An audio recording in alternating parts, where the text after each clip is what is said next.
बात हैं। और जब भी कोई व्यक्ति अपना काम करता है तो बहुत मुश्किलें आती हैं। पिछले 8 सालों से मुश्किलें हम भी झेल रहे हैं। हिंदी खबर 8 साल पूरे हो गए हैं 15 अगस्त को। उसके पहले जॉब करते थे, 20-22 साल जॉब की। जब उसके बाद लगा कि यार अपना काम करते हैं, बीइंग अ बनिया। बनियों को बहुत कीड़ा रहता है ना कि यार अपना काम करना, अपना काम तो जब अपना काम शुरू किया तो बहुत मुश्किलें आती हैं। और जब मैं आपके बारे में पढ़ रहा था, आपको सुन रहा था, आपके बहुत सारे वीडियोज़ देखे, इंटरव्यूज़ देखे, तो लगा कि यार अलीगढ़ जैसे शहर में इतनी मुश्किलों से जूझता हुआ एक व्यक्ति, कोट अनकोट बनिया, इतनी मुश्किलें झेलते हुए अपने आप को स्थापित कर रहा है, तो बड़ा बड़ा आश्चर्य लगा मुझे। ये जो सफ़र है रियल एस्टेट के किंग बनने का, छोटी सी शुरुआत से, वो सफ़र कितना मुसीबतों भरा रहा और क्या चीज़ थी जिसने आपको मोटिवेट किया? सबसे पहले तो धन्यवाद करना चाहूँगा मैं हिंदी खबर का कि आज हमारे अलीगढ़ जनपद में इतना खूबसूरत सा कार्यक्रम करके सभी अलीगढ़ के जनप्रतिनिधियों को बुला के उनकी पूरी रिपोर्ट कार्ड आप चेक कर रहे हैं, देख रहे हैं। तो मैं समझता हूँ ये हमारे मोदी जी, योगी जी तक जाएगी बात, और यहाँ की अच्छी बातें भी, बुरी बातें भी, सभी उससे रूबरू होंगे। मैं शुरुआत बनियों से ही करता हूँ, आपने क्योंकि बनिया की बात करी, तो मेरे बुजुर्गों ने तो जो मुझे बताया और मैंने सुना कि बनिया मतलब घास और बनिया, मतलब बनियों की तुलना घास से देखिए आप कि घास और बनिया जितना कटे उतना बढ़े। तो घास जिस भाई तालियां बजा दो जितनी इनके लिए, जो बनिया नहीं भी ज्यादा जोर से बजाएं। ये सब के ऊपर लागू होता है। तो बनिए जितने कटते हैं, में। मैंने तो देखा उतने ही बढ़ते हैं जी। तो एक पेड़ की तरह ठूंठ से खड़े होना कभी नहीं हो, फ्लेक्सिबल होना चाहिए। आदमी को कटने में कोई बुराई नहीं है। आज इसी वजह से बनियों के साथ कोई भी जुड़ जाता है, कोई भी व्यापार करने के लिए तैयार रहता है, और हमेशा आप देखोगे कभी कोई ना नहीं होती, भरोसा बनियों से मिलता है। आई थिंक जी। तो ये यात्रा कितनी मुश्किलों भरी रही? क्या चीज़ ऐसी थी जिसने आपको एक किक दी, एक अंदर से मोटिवेट किया, एक ड्राइव, मोटिवेशनल ड्राइव आई कि यार अब तो कुछ भी हो जाए, ये तो करके ही रहना है? देखिए, परिवार चूंकि व्यापारिक ही था तो बचपन गांव में बीता, जैसा कि आपने एक वीडियो के माध्यम से देखा, हसनपुर गांव से। तो जब हम शहर में आए, 84 की बात है, तो फरीदाबाद हमारे फादर ने चुना। तो वहाँ देखा कि पुराने टाइम में खिलौनों की बड़ी बच्चों के लिए नहीं मिलते थे नॉर्मली। आजकल तो बहुत बड़ी बड़ी इलेक्ट्रिक कारें भी बच्चों को मिल जाती हैं। उन दिनों बड़ा अभाव रहता था। तो मेरे पड़ोस में एक मेरे दोस्त था छोटा, मैं जब छोटा था तो देखा वो घर घर खेलते थे हम। तो मेरे मन में भी आता था कि मतलब ये घर घर बनाने वाला जो एक खिलौना होता है, तो तब मेरे माइंड में आया कि जब मौका मिलेगा तो क्या ये हम घर बना सकते हैं। मैंने अपने फादर से भी बात की तो उन्होंने कहा नहीं, ये बहुत बड़ी बात कर रहे हो तुम। मैं कहा चलो। तो वहाँ से कीड़ा तो दिमाग में तभी चला गया था, लेकिन जो भी हालात थे, जैसा कि आपने देखा, मेरा जो सफ़रनामा रहा है वो चुनौतियों से भरा हुआ रहा है। ट्रेन से मैं सामान लेके आता था और दुकानदारों से ऑर्डर लेके सैनिटरी फिटिंग्स का चावड़ी बाज़ार से ट्रेन में लाद के वो मैं सप्लाई करता था। तो वहाँ से उसको बल मिलना शुरू हुआ, क्योंकि सैनिटरी फिटिंग भी बिल्डिंग्स में लगती हैं। तो मेरे पास ठेकेदार भी आते थे, बिल्डर्स भी आते थे, उनको मैं माल देता था। तो कई बार जब मैं बिल्डर्स के यहाँ साइड पे जाता था तो वो बल मिलने लगा मेरे बचपन के सपनों को कि भाई ये एक दिन काम करना है, उसके लिए कड़ी मेहनत, लगन और ईमानदारी करनी पड़ेगी। दिन रात एक किया, 16-16, 18-18 घंटे काम किया, और अपने अंदर जो आग लगी हुई थी उसको जलाए रखा, उसको बुझने नहीं दिया। और धीरे धीरे फिर वही हुआ कि मैंने प्रोवाइडिंग एंड फिक्सिंग काम किया सैनिटरी फिटिंग्स में, क्योंकि हमारी मास्टरी थी। उसके बाद भिवानी में एक काम किया। फिर मुझे मौका मिला तो फरीदाबाद में मैंने फ्लैट्स बनाने स्टार्ट किए। 250 गज का प्लॉट लिया मैंने, और उसमें 3 फ्लैट बनाए, ग्राउंड, फर्स्ट, सेकंड फ्लोर। उसके बाद 1 प्लॉट से 2 प्लॉट, और 2 प्लॉट से 4, 4 से 8, ये सिलसिला यूं ही चलता रहा। और आखिरकार 2005 में मैंने एक कंपनी बनाई। आज 18 साल हो गए ओजोन बिल्डर्स को, और धीरे धीरे ये कामयाबी मिलती गई और भगवान का आशीर्वाद रहा। लोग अपने पिता का नाम रखते हैं, अपनी जाति का नाम रखते हैं, अपने क्षेत्र का नाम रखते हैं, ब्रांड के नाम पे अपने नाम के आगे जोड़ लेते हैं। ये ओजोन नाम रखा आपने, इसके पीछे क्या मोटिवेशन है, इसके पीछे क्या है, विज़न क्या है? देखिए, इसके कारण 2 हैं, एक नहीं, 2 कारण मैं आपको बताऊंगा। एक कारण तो ये है कि जो मेरे इस लाइन के गुरु हैं ओमेक्स, तो मैंने उनसे पूछा, रोहतास जी मेरे बहुत अच्छे मित्र भी हैं और गुरु भी हैं। मैं कहा भाई साहब आपने ये ओमेक्स नाम क्यों रखा? तो उन्होंने कहा कि मैक्सिमम ऑक्सीजन ये तो लोगों के लिए है, बताने के लिए, लेकिन एक्चुअल में प्रवीण भाई मेरी मदर का नाम ओमवती देवी है, तो मुझे ओ पे नाम रखना था। रीजन ये है। अच्छा। तो मैं आपको बताना चाहूँगा आपके चैनल के माध्यम से, मेरी माता जी का नाम भी ओमवती देवी है। तो पब्लिकली मैं कहता हूँ कि भी ओजोन लेयर है जो कि अल्ट्रा वायरस किरणों से, हमारे सूरज रक्षा की करती है। किरणों से हमें प्रोटेक्ट करती है, उस तरीके से हम भी आपको एक शेल्टर देके, एक हाउस देके आपको प्रोटेक्ट करते हैं बिल्डर के नाते। लेकिन एक्चुअल में मुझे भी नाम ओम से रखना था, मेरी अच्छा। मदर का नाम ओमवती देवी है। तो ये दोनों इनके लिए कारण तालियां होनी चाहिए भाई कि अपनी माता जी के नाम के आधार पर इन्होंने इतना बड़ा एक साम्राज्य खड़ा किया। ये बहुत विश्वसनीयता के साथ आगे बढ़ रहे हैं और विश्वसनीयता का संकट रियल एस्टेट इंडस्ट्री में बहुत ज़्यादा है। हम नोएडा दिल्ली से आते हैं, वहाँ हर दूसरा बिल्डर चोर है, उसके खिलाफ जिंदाबाद मुर्दाबाद के नारे लगते हैं। हम लोग भी ऐसे कई सारे बिल्डरों के थ्रू फंसे हुए हैं। कभी भाई यहाँ ये पैसा ले लिया, दूसरा घर दिखा दिया, दूसरा घर, एक घर 4-4 लोगों के नाम पे बेच दिया। लोग दिन भर जिंदाबाद मुर्दाबाद करता है, सैटरडे संडे कुछ ज़्यादा ही होता है। समझना चाहता हूँ मैं आपसे कि ये जो ट्रस्ट डेफिसिट है उसकी वजह क्या है? क्योंकि कोई भी यूं ही तो काम चोर नहीं होता, कोई यूं ही तो चोर नहीं होता। जो आदमी बिजनेस करता है वो चाहता है कि 2 का 4, 4 का 8 हो, उसका भी काम बढ़े। तो फिर उसको कोई चोर कहे, किसी को पसंद क्यों होगा? देखिए आप बिल्कुल ठीक कह रहे हैं। नोएडा साइड और एनसीआर में ऐसी स्थिति आई थी पिछले 10 साल पहले कि बिल्डरों ने मतलब कि पहले लैंड अभी एडवांस ही दिया है किसान को, अभी ना तो वो खरीदी है ना ही वो पास कराई है, और उसके बाद प्री लॉन्च कर दिया। पहले सिस्टम था, सरकार की नीतियां भी इस तरह की नहीं थी, रेरा जैसी संस्थाएं नहीं थी, कोई रोक नहीं थी, जितना मर्जी जो भी काम कर सकता था। तो देखिए एक मछली सारे तालाब को गंदा करती है, ठीक है, पर सभी उंगलियां एक जैसी नहीं होती हैं। मैं अगर ओजोन की बात करूं तो हमने कभी भी कोई प्री लॉन्च में काम नहीं किया आज तक। हमेशा पहले लैंड की रजिस्ट्री कराई, उसे अथॉरिटी से पास कराया, हमारे यहाँ एडीए लगती है, अलीगढ़ डेवलपमेंट अथॉरिटी, उससे पास कराया, और उसके बाद हम डिलीवर हमने किया। और ऐसा ही सभी को करना चाहिए। मैं समझता हूँ आने वाले टाइम में या जो अब चल रहा है, अब वो जमाना नहीं है। आज की डेट में तो इतनी ज्यादा सरकार ने पकड़ बना दी है, अथॉरिटी ने भी और रेरा ने भी, कि बिल्डर चाहते हुए भी गलत काम कर ही नहीं सकता, उसके सारे रास्ते रोक दिए गए हैं। तो क्योंकि जैसे कि रेरा की बात करूं तो एक एक्सरो अकाउंट खुलता है, उसमें 100% पैसा जो भी आता है उसमें जमा होता है। तो 70% पैसा खर्च होता है जो कि प्रोजेक्ट के ही, उसी प्रोजेक्ट के सेम डेवलपमेंट पे, 30% पैसा सिर्फ बिल्डर निकाल सकता है। तो ये बहुत बड़ा उदाहरण है कि बिल्डर चाहते हुए भी अब गलत काम नहीं कर सकता।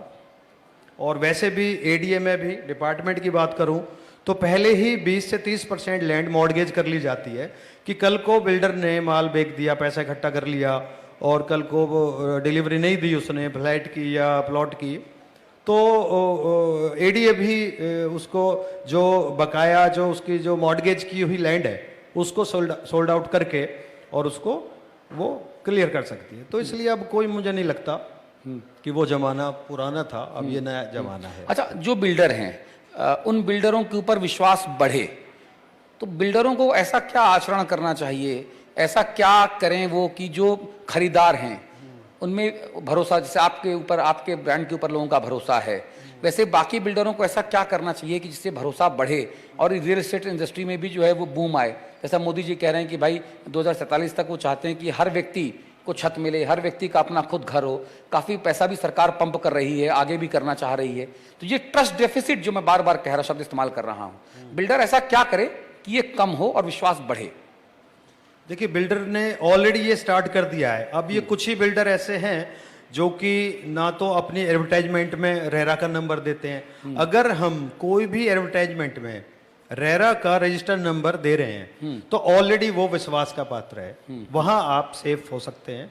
आप मतलब कोई भी चीज देखिए, आप दिखा रहे हैं कुछ, दे रहे हैं कुछ, ये नहीं है। आज की डेट में कंपटीशन का जमाना है, जो कि एक अच्छे बिल्डर के लिए बड़ा हेल्दी है कि आप उनकी चुनौतियों को, जो कि आने वाले समय में नई नई डेवलपमेंट हो रही हैं, हमारी कंस्ट्रक्शन लाइन में भी जर्मन टेक्नोलॉजी बहुत चल रही है आजकल, प्रीफिक्स बिल्डिंग्स बन रही हैं। चाइना ने पीछे 17 दिनों में 17 माले की बिल्डिंग बनाई है।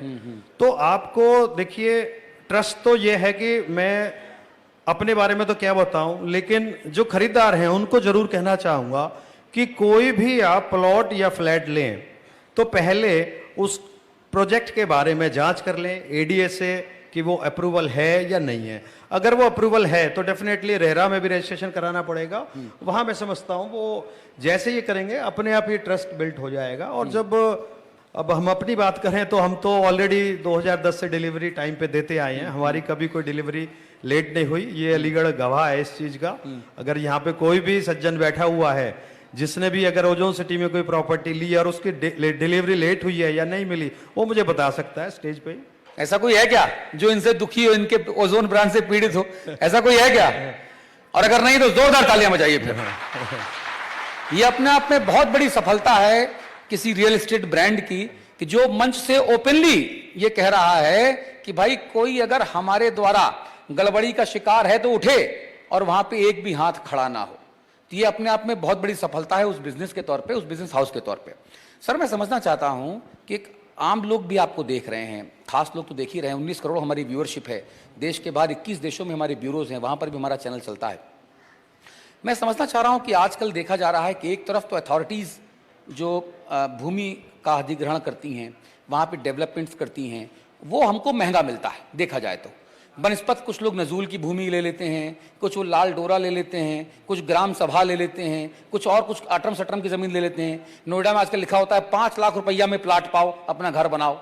तो मैं चाह रहा हूं कि ये अंतर लोगों को जरूर बताएं आप, और सोशल मीडिया पे एक क्लिप वायरल होगी कि भाई इन चीजों में अंतर क्या है, ये जो नाम है इन सारे नामों में। देखिए, पहले बिल्डर लॉबी को कोई खास तवज्जो नहीं मिलती थी, तो कोई नियम कायदे कानून भी ऐसे नहीं थे। सीधा सीधा किसान की लैंड एग्रीकल्चर में रजिस्ट्री करा लो और प्लॉटिंग करो, 20 फुट की सड़क डालो और बेच दो, ये सिस्टम था। लेकिन धीरे धीरे नियम कायदे कानून बने। मैं बात करता हूँ 2014 में एक इंटीग्रेटेड टाउनशिप की पॉलिसी आई थी और उसमें बिल्डरों के लिए काफी सहूलियतें दी गई थी और काफी उनको इंकरेज किया गया था। तो उसके बावजूद भी, ये यूपी की नीति थी 2014 में, तो इसमें 25 लोगों ने, जहां तक मुझे याद है 25 लोगों ने पूरे उत्तर प्रदेश में उसमें अप्लाई किया। लेकिन अभी पिछले महीने तक सिर्फ एक टाउनशिप ही वो कंप्लीट कर पाए। 2014 से 2023 पे बैठे हैं आज हम। 24 अभी भी पाइपलाइन में है। समस्याएं इतनी ज्यादा थी, जैसा कि आपने कहा, नजूल की लैंड, ग्राम पंचायत की लैंड, उसमें SC ST की लैंड, दुनिया जहान की ऐसी चीजें थी जिसपे कोई कानून प्रॉपर नहीं थे, सपोर्टिव नहीं थे बिल्डर्स के लिए। तो मैं अब आपको एक चैनल के माध्यम से बताना चाहता हूं कि अभी हाल ही में 3/7/2023 को वो कानून चेंज हुआ है, एक नई पॉलिसी लॉन्च हो चुकी है। अच्छा। इंप्लीमेंट हो चुकी है। अच्छा। और उसमें जो भी दिक्कतें थी पहले, तो काफी हद तक 90% समस्याओं का समाधान ऑलरेडी उसमें किया जा चुका है। जैसे कि अगर आपकी लैंड के बीच में ग्राम पंचायत की कोई जगह आ रही है, कोई ऊसर बंजर लैंड आ रही है, नजूल की लैंड आ रही है, तो पहले जो शासन स्तर पे जाके काम होता था सालों में, 2-2 4 साल लग जाते थे, आज वो DM और कमिश्नर के लेवल पे ही शॉर्ट आउट हो जाएगा। अगर आपने 80% लैंड खरीद ली है और 20% लैंड किसानों के बीच में रह गई है, तो सरकार का ये दायित्व बनता है, ये पॉलिसी में है कि वो उसको अर्जन करके, एक्वायर करके लैंड को बिल्डर को दे सकते हैं, जो भी पॉलिसी के। इसके अलावा EWS LIG की प्रॉब्लम थी कि बार बार अगर लॉन्च करने के बाद भी आपके वो बिक नहीं पा रहे हैं उसको, तो उसमें अब क्या है कि एक बार बस आपका होगा लॉन्च, उसके बाद अगर सरकार नहीं बेच पाई है तो पहले आओ पहले पाओ की नीति पे आप अपने EWS LIG बेच सकते हैं। इस तरीके से और छोटी छोटी काफी हैं। पहले एग्रीकल्चर लैंड को डायरेक्ट आवासीय में CLU नहीं होता था, तो अभी पॉलिसी के माध्यम से वो CLU हो जाएगा और सिर्फ 30 डेज में आपका ये काम होगा। तो और छोटी छोटी जो भी प्रॉब्लम्स थी, मैं समझता हूँ 2023 की जो 3/7 को ये पॉलिसी आई है वो बहुत ही फेवरेबल है और जो भी 24 वो टाउनशिप रुकी हुई हैं, मैं समझता हूं आने वाले 1-2 साल में 24 क्या 224 टाउनशिप और देखने को मिलेंगे आपको उत्तर प्रदेश में। बहुत बढ़िया। अच्छा, आपका जो ब्रांड है ओजोन, ये और किस किस सेक्टर में काम कर रहा है? रियल एस्टेट में आपके कौन कौन से प्रोजेक्ट्स हैं जो आने जा रहे हैं, और किस दूसरे सेक्टर में आप क्या प्रोडक्ट डाइवर्सिफिकेशन की तरफ भी आगे बढ़ रहे हैं क्या? हाँ, देखिए मेन तो अभी तक अपना बिल्डर का ही काम था, रियल एस्टेट का, लेकिन एक हमारा सहस्त्रधारा में एक हॉस्पिटैलिटी बिजनेस में भी हम हैं। 2007 से हमारी एक रोपवे चल रही है सहस्त्रधारा पे, जो रोपवे देहरादून। हाँ जी, देहरादून में, और वहाँ पे रूम्स भी हैं, एक पिकनिक स्पॉट है, तो उस लाइन में भी हम थोड़ा सा हाथ आजमाई करी थी और वो काफ़ी अच्छा चल रहा है। आने वाले समय में मैं समझता हूँ अलीगढ़ में, चूंकि एक हेल्थ सेक्टर में सरकारी हॉस्पिटल तो हैं जो कि अच्छे हैं, लेकिन एक प्राइवेट हॉस्पिटल जो कि 200-250 बेड का हो, ये अच्छे डॉक्टर्स की कमी इस वजह से है कि दिल्ली एनसीआर से अच्छे डॉक्टर इसलिए नहीं आ पाते हैं कि उनको यहाँ पे उतनी सुविधाएं नहीं मिल पाती हैं। तो हमारा विचार है, और हमने ओजोन सिटी में एक लैंड पास कराई है हॉस्पिटल के लिए, और आने वाले समय में 220 बेड का हम एक हॉस्पिटल लेके आ रहे हैं।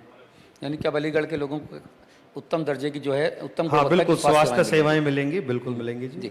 मैंने सुना है कई लोगों से, जब मैं यहाँ आया अलीगढ़ में, लोगों से बातचीत की, हमारे सीईओ साहब मनीष अग्रवाल जी खुद यहाँ अलीगढ़ के ही निवासी हैं, तो हमने जब उनसे बात की, लोगों से पता किया, तो पता लगा कि आपके मन में एक राजनीति का भी कीड़ा है। वो कीड़ा कभी किसी की भी आ सकता है। आजकल देखा जा रहा है कि जिनके पास पैसा ज़्यादा होता है उनके पास सत्ता पाने का कीड़ा बढ़ जाता है, लेकिन आपने ज़मीन पे बहुत काम किया, लोगों को आप बहुत साथ में जोड़ा है, तो इसलिए वो कीड़ा जो है वो जेन्युइन कीड़ा आपका लगता है। तो राजनीति में की तरफ जाने का जो है वो क्या विचार है, क्या मामला है? नहीं नहीं, बिल्कुल भी ऐसा नहीं है, आपने कहीं ना कहीं से कुछ ऐसा सुना है। मेरा बिल्कुल भी कोई राजनीति में जाने का बिल्कुल भी मन नहीं है। मैं तो एक व्यापारी आदमी हूँ, सीधा साधा सा, और मैं चाहता हूँ, देखिए देश की सेवा करने का कई तरीके होते हैं। हम राजनीति के माध्यम से भी कर सकते हैं, और हम जो भी कार्य कर रहे हैं हम उसके माध्यम से भी देश की सेवा कर सकते हैं, बशर्ते आप हमें जो भी सरकार की पॉलिसी है उनका पालन करें। हम एक अच्छे दामों पे हम लोगों को घर प्रोवाइड करवाएं। वैसे भी नीति के तहत EWS LIG हमें बनाने पड़ते हैं, जो कि सरकारी रेट होता है, तो उसमें हमें कोई प्रॉफिट नहीं होता, बल्कि थोड़ा बहुत नुकसान ही होता है। तो हम टाइम टू टाइम देश की सेवा के लिए हमने ओजोन फाउंडेशन बनाई हुई है। हम उसके माध्यम से ट्री प्लांटेशन से लेके ब्लड डोनेशन कैंप भी अभी हाल ही में हमने 15 अगस्त के उपलक्ष्य में लगाया था, 4-5 दिन पहले जी। तो हम समय समय पे इस तरह की चीज़ें करते रहते हैं। और अभी जो हमारे क्षेत्र में 3 गांव लगते हैं, उनमें 6 सरकारी स्कूल हैं, उनको हमने गोद लिया है, और आने वाले समय में हम उनको हैप्पी स्कूल बना रहे हैं, और काम स्टार्ट हो चुका है। बहुत बढ़िया। तो राजनीति में आने का मेरा कोई विचार नहीं है। मैं ऐसे ही देश से, जमीन से जुड़ा हुआ व्यापारी हूँ, और व्यापारियों की समस्याओं के लिए मैं हमेशा तत्पर रहता हूँ। मगर बहुत सारे राजनेताओं के लिए मुश्किलें जरूर खड़ी करते रहते हैं। अलीगढ़ के कुछ एक राजनेता हैं जो आपका नाम सुनते ही जिनके पेट में दर्द होने लग जाती है, तो मैं चाहूँगा कि आप उसके बारे में ज़रूर बात करें कि ऐसा क्यों है। देखिए जी, मैं इस बारे में तो यही कहना चाहूँगा, बड़े नेता हैं। हाँ जी, देखिए जी, है 1-2 ऐसे खादी वस्त्र पहने हुए 1-2 नेता जो कि बहुत प्रतिष्ठित नेता हैं। तो पिछले दिनों एक वाकया याद आता है, अखबारों में बड़ी सुर्खियां रही एक रोड की चर्चा को लेके, तो उनका बयान थोड़ा उसमें ठीक नहीं था। तो मैं बताना चाहूँगा कि देखिए, एक महायोजना होती है हर शहर की, हर 10 लाख से ऊपर के शहर की एक महायोजना होती है, जिसको 12 डिपार्टमेंट मिलके बनाते हैं, हर किसी के साइन होते हैं, लखनऊ तक, राजधानी तक वो जाती है, उसमें बरसों लग जाते हैं उसकी मेहनत में। तो पूरे शहर का विकास उसी हिसाब से होता है कि कहाँ पे कमर्शियल आएगा, कहाँ पे रेजिडेंशियल आएगा, कहाँ पे बस स्टैंड आएगा, कहाँ पे रेलवे स्टेशन होगा, कहाँ पे ग्रीन स्पेस होगा, कहाँ पे रोड्स होंगी, और सबसे बड़ी बात होती है उस शहर के विकास के लिए एक रिंग रोड बनाई जाती है, जो कि चारों तरफ से उस शहर को प्रोटेक्ट करती है, उसको कवर करती है, और बाहर से आने वाले जितने भी, बाहर से जो भी ट्रैफिक आता है, जिससे कि उस शहर पे उसका लोड ना पड़े, वो रिंग रोड उसका काम करती है। अगर जैसे कि अभी भी मैं आया हूँ, अभी मेरा दूसरा कोना है, बिल्कुल मैं बिल्कुल अपोजिट बैठा हूँ ओजोन सिटी से, तो बिल्कुल डेफिनेटली बाईपास बाहर की बाहर आया हूँ। तो मेरा कहने का मतलब ये है कि अगर महायोजना बनाई है 12 डिपार्टमेंटों ने मिलके, तो पहले अगर हम एक अच्छे पद पे हैं, जनप्रतिनिधि हैं, शहर को लीड कर रहे हैं, समस्याओं को रख रहे हैं, तो कोई ऐसी बयानबाजी ना करें जिससे उन 12 डिपार्टमेंटों पे उंगली उठे।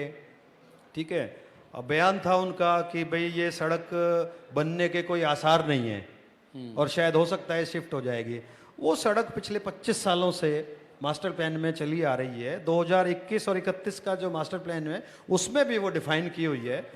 तो मेरा तो बस आपके चैनल के माध्यम से योगी जी और मोदी जी को इतना सा ही कहना है कि इस तरह के नेताओं पे लगाम लगाई जाए। ये हमारे अलीगढ़ के विकास के मॉडल पे बाधक है, उनको कठोर कार्रवाई करी जाए। वैसे भी 2024 का इलेक्शन आ रहा है, तो इसका वो संज्ञान लें, उन पर कार्रवाई करें। मैंने सुना आपने योगी जी और मोदी जी को चिट्ठी भी लिखी है उनके खिलाफ, उनकी करतूतों के बारे में सूचित करते हुए। हाँ बिल्कुल, मैंने एक नहीं कई कई चिट्ठी लिखी है, पूरी इतनी मोटी फाइल बना के भेजी है योगी जी को भी, मोदी जी को भी हो। और मैं उम्मीद करता हूँ कि वो फ्यूचर में इस तरह की बयानबाजी से बचें। ये ठीक नहीं है, अलीगढ़ शहर के लिए ठीक नहीं है, ये विकास के मॉडल में बाधक है। और वैसे भी इजी ऑफ डूइंग बिजनेस में ये लफ्ज़ ठीक नहीं बैठते। जी, मैंने यहाँ तक सुना है कि आप उनके खिलाफ कुछ और मजबूत कैंडिडेट्स को सपोर्ट कर रहे हैं ताकि उनका टिकट 24 के मद्देनजर कट सके। अगर आपने कहा है तो बिल्कुल ऐसा करना पड़ेगा। और वैसे भी मैं वैसे समाज में आता हूँ, मैं समझता हूँ 4 लाख वोट हैं वैसे समाज की, तो काफ़ी कठिनाइयों का सामना करना पड़ेगा उनको। तो आपके हिसाब से फेवरेबल कैंडिडेट कौन हो सकता है जो अलीगढ़ का विकास कर सके? ये आपकी व्यक्तिगत राय हो सकती है। ये तो आप और हम पर्सनल बैठ के बात करेंगे सर।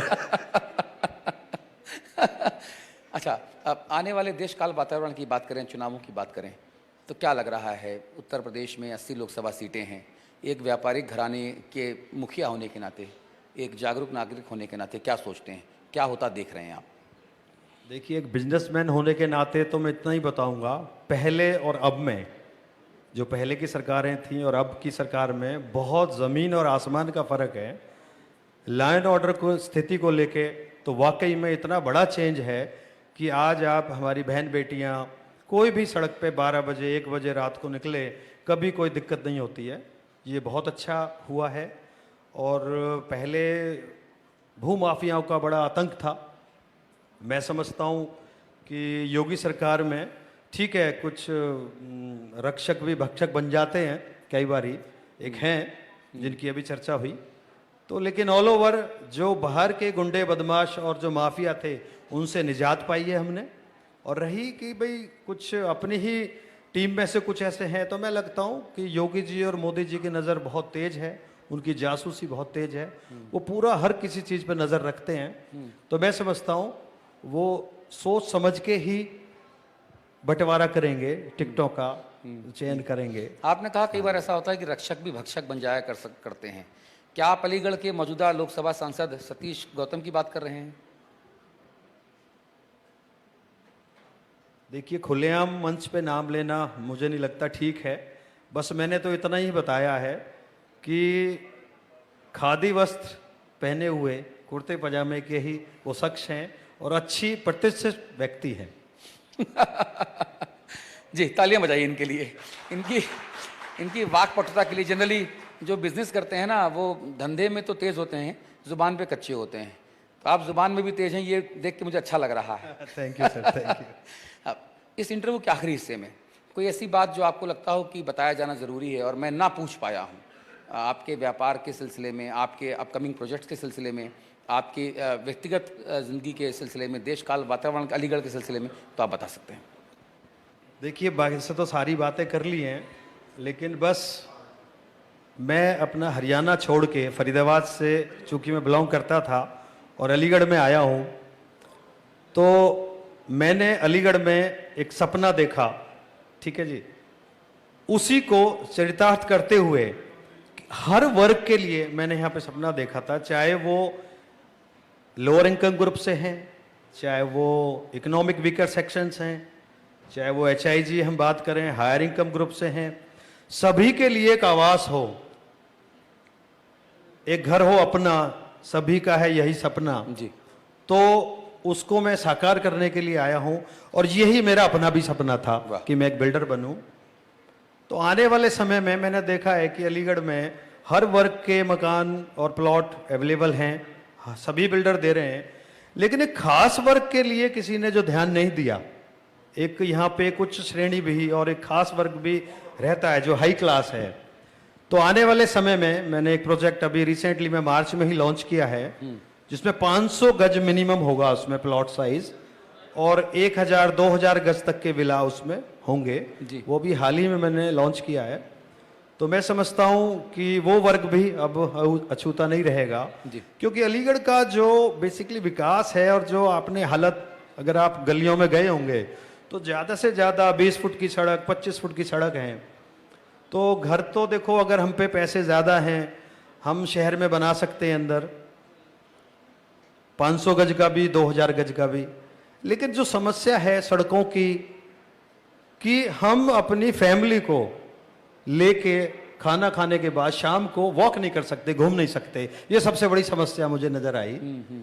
तो एक ऐसा एनवायरनमेंट मैं देना चाहता हूं, मतलब मेरा सपना यही है कि जो आने वाली हमारी युवा पीढ़ी है, और जो जब देखो जब कि मुझे लंदन जाना है, मुझे विदेश जाना है, मुझे शिकागो जाना है, मुझे वहां सेटल होना है, वहां पे इतनी सुविधाएं हैं, पिकनिक स्पॉट्स हैं, मैं चाहता हूं मेरे रहते हुए ऐसा वो एक भी बच्चा कोई विदेश ना जाए, वो यहीं पे रहे, मैं उसे वो सारी सुविधाएं उपलब्ध कराऊं, सारे पिकनिक स्पॉट, ऐसे बिजनेस पार्क, ऐसे शॉपिंग मॉल्स उपलब्ध कराऊं कि वो अपने अलीगढ़ शहर को छोड़ के कभी विदेश की तरफ रुख भी ना करे। बहुत बढ़िया।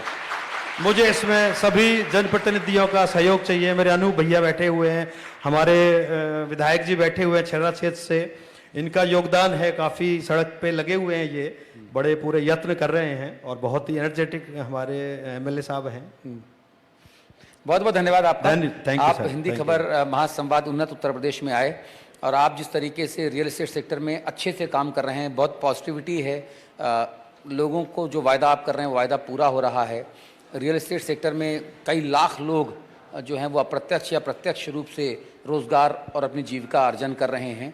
तो इस क्षेत्र में जो भरोसा है वो बढ़ना चाहिए बिल्डर बायर का। तो इसमें आप एक अच्छा काम कर रहे हैं और जो भी आप काम कर रहे हैं और आगे जनहित में वो जिस भावना से आप शुरू कर रहे हैं वैसे ही पहुंचे, इस शुभकामना के साथ मैं आपको धन्यवाद देता हूं। बहुत बहुत शुक्रिया, बहुत बहुत धन्यवाद। धन्यवाद सर।